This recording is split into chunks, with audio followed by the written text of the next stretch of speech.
Okay. Good afternoon. We're here with my friend Henry Bud Brueggemann.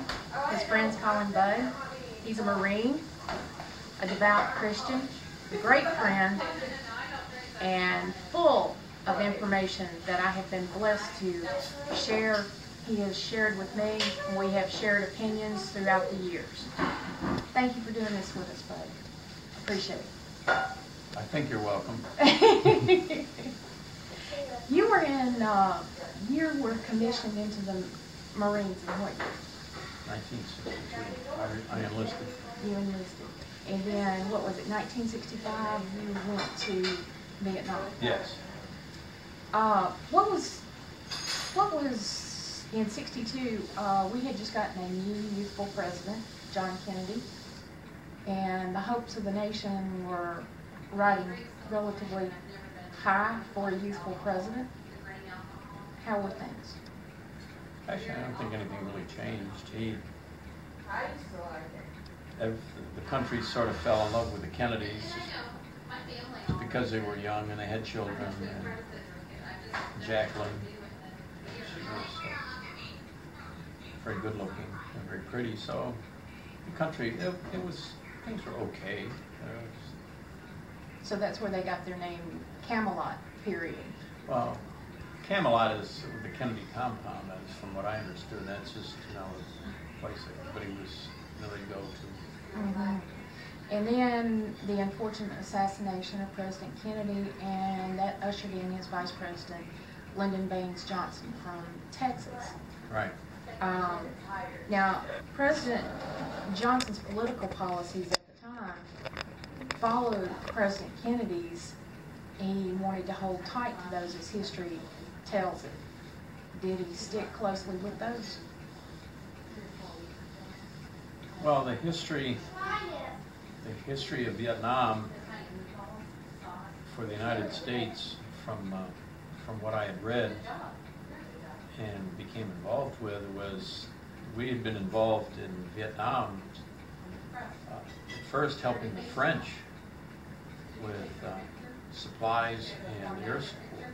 That was in the mid-50s, and that was Eisenhower that did that, and that was what continued for a while, and then the United States started to step in when their government looked like it was going to collapse. And the policies that we were told was this domino theory about the communists. They take one country and they step it on to another country, and that was true. There wasn't any theory there. You had all those countries up there. Cambodia was falling. Thailand was not. It was one of our allies, and they wanted to protect the ones that were still on our side, so to speak.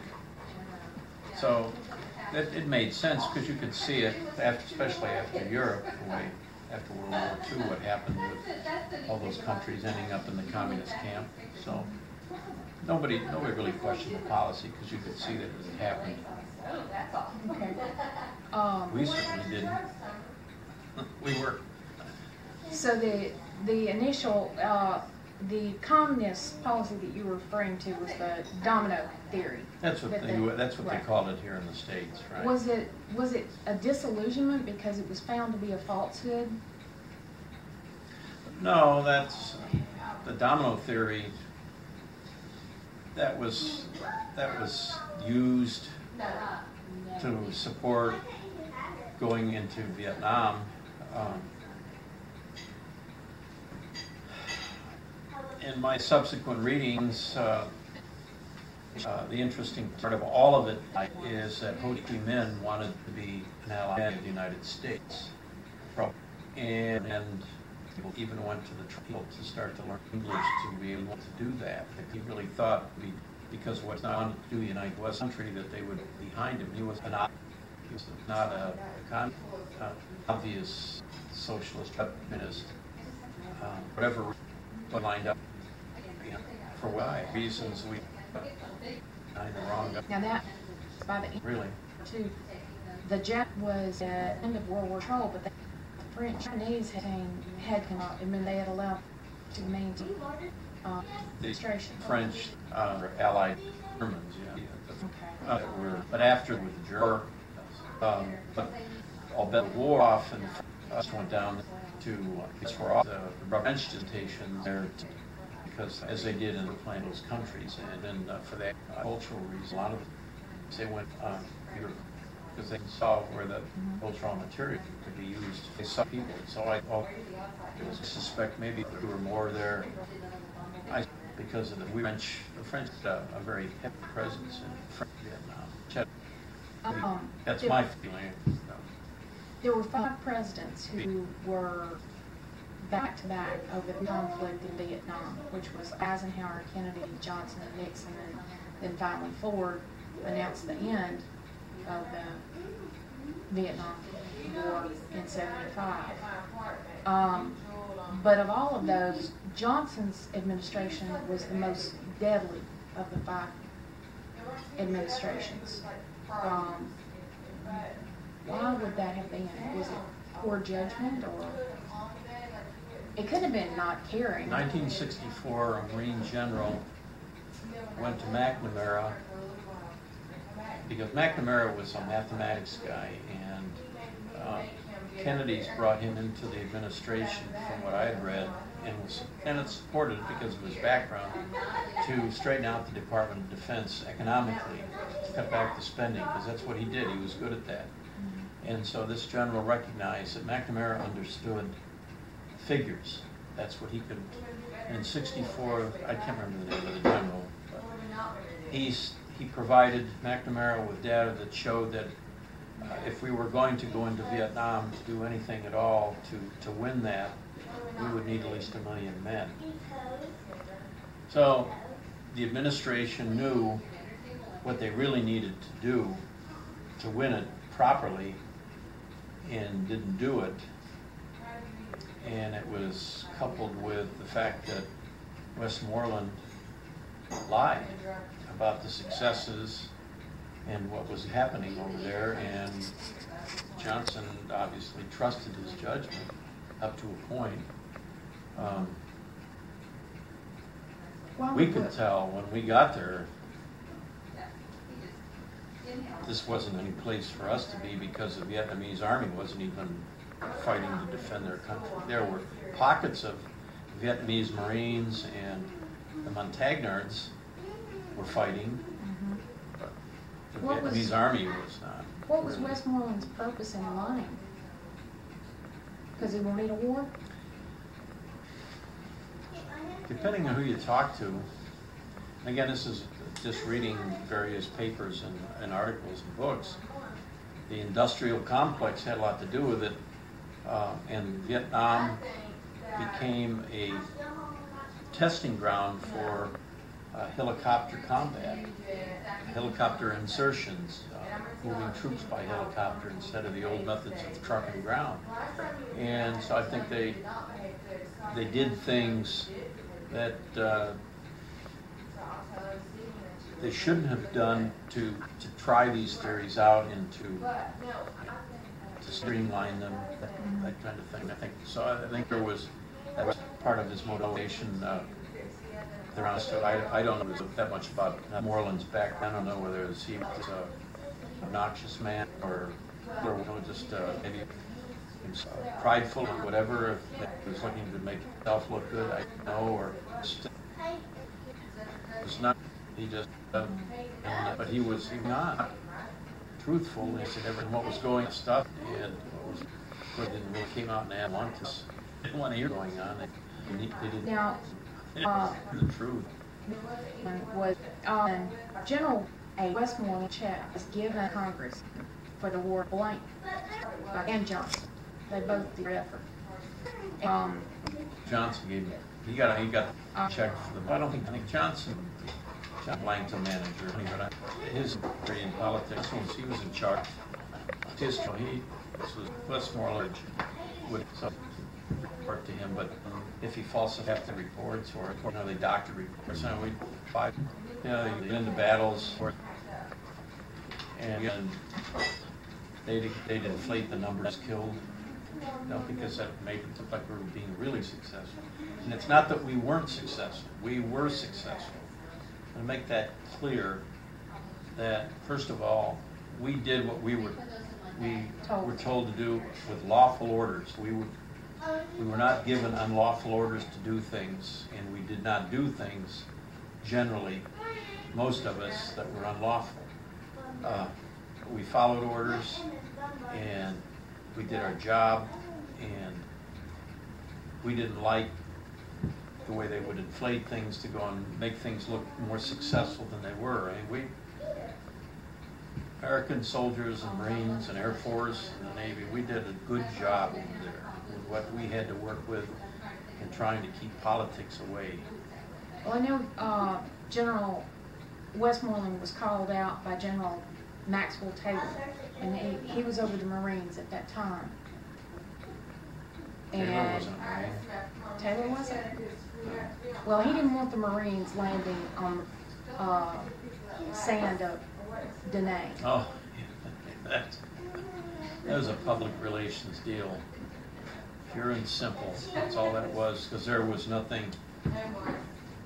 When we got there, I mean, there was cameramen and television and that kind of thing.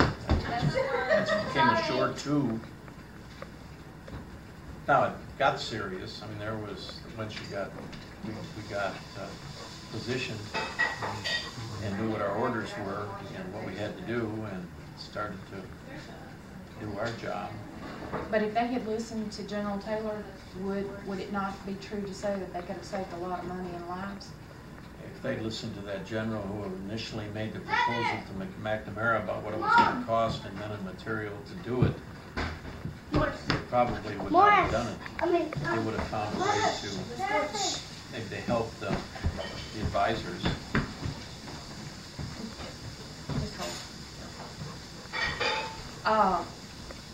Okay. The economic part of the war, because I know a lot of the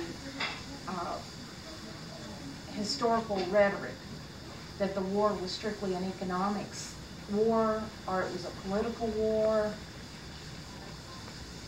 And in pullout, we didn't really gain anything other than training for military that survived all of it.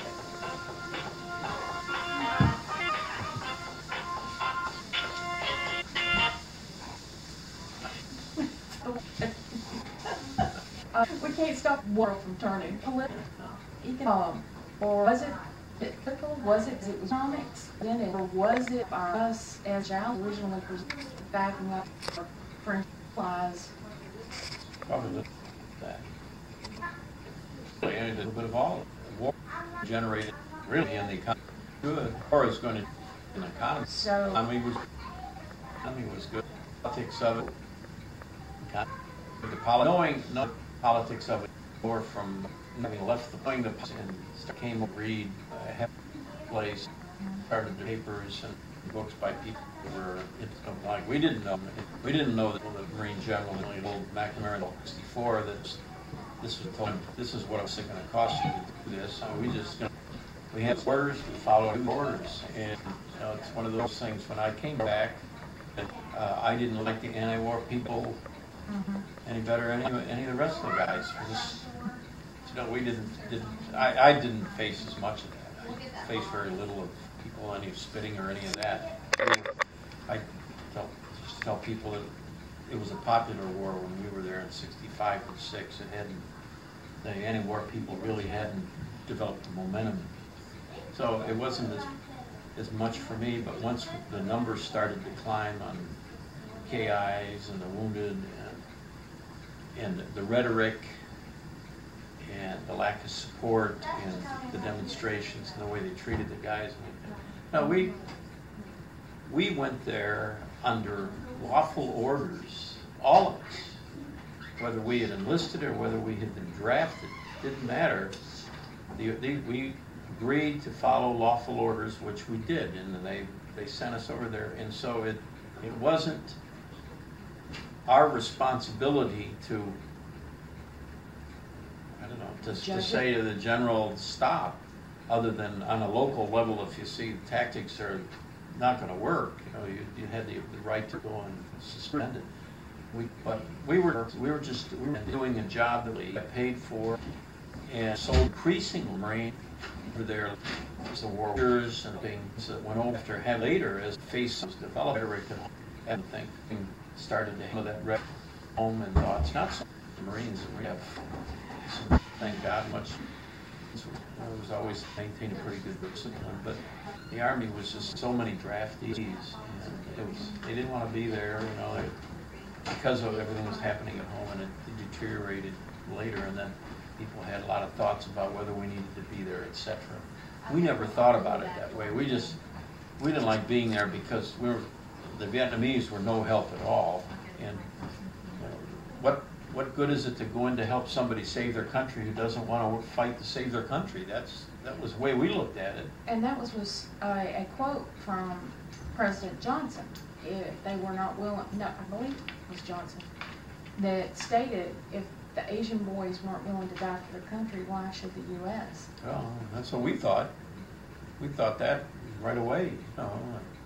So did the protests at the universities and things start the disillusionment and the fracture of political and domestic policies, as well as the party, the Democratic Party walking away from President Johnson? I don't know that the Democratic Party walked away from it. I don't believe that. He walked out from the mess. He denied to it once he found that he had been old and that he were not. He just was told himself, I think. But I know that he spent time in the military doing what he did. Now he did not feel he could continue to be president. That was a surprise when he announced he was not running. The Democrats were as shocked as anybody. Really? It was his. You know, the demonstrations didn't really control that part. It was the young people that were demonstrating, and they didn't vote anyway, so nobody's worried about that. But I think the demonstrations really made people think about it more and more, and that's where the Democrat or the media started these campaigns where they would paint us, and by that time I was gone by it, but the Marines and the Army in a negative light, doing things that they said, you know, they were killing babies and, you know, burning down villages and et cetera, et cetera. But having been there and knowing what the real history is of why the Marines would go in and destroy a village, it doesn't compute with the anti-war rhetoric that they wanted to put out, that the media wanted to put out, because what we did was legitimate tactics. You know, somebody shooting at you to kill you, you don't leave them for implications. They do that. That's stuff warfare would try to, and that's what that's all destroyed when people are basic. But then it's very played like, you know, they show Marine being off that action that got miles on publicity television in this country. And that was the beginning of our television. But what I didn't tell you was the reason they lit up the hooches is they had been camped outside that village all the night before and took fire all night from the village. So they went there in the morning, they cleaned everybody out, they moved everybody out, women and children, old men, because most of the young men were gone. And they burned it down. And they were the bad guys. I'm not going to give the bad guys a house. Yeah. But they didn't print it. That didn't fit their agenda. And it was like that throughout. There were things like what happened to Cali, and Cali was a scapegoat there. He obeyed orders because of the same reasons. That village, that area was hostile and would kill us as soon as look at us. And so he's obeying orders. But when the publicity really hit, the media got on it. Somebody was going to get hung on a cross, and he was the lieutenant in charge of the platoon, so he got it. Something I didn't understand, and this was actually used for the escalation in attack 64. He worked what is known as honking gun, and yeah, that was. Why did they shoot? Because we were with them with rights. We were supposed to get at least 3 miles off of the border to say we were with them all forward our work. I don't know. I can't say for sure from what I've read about it and what some of the crew members said was that they went there looking for a fight. They wanted a reason to. The commander of the ship. Well, he was ordered to do that. The Maddox.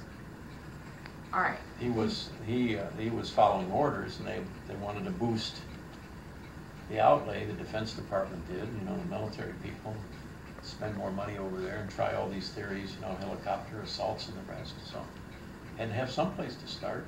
Well, Bud, you and I could sit and talk for days on days of political topics, and you're one of the most knowledgeable persons regarding policy and history that I know, and it's been a privilege, and I want to thank you, sir, for your time and your service more than your time.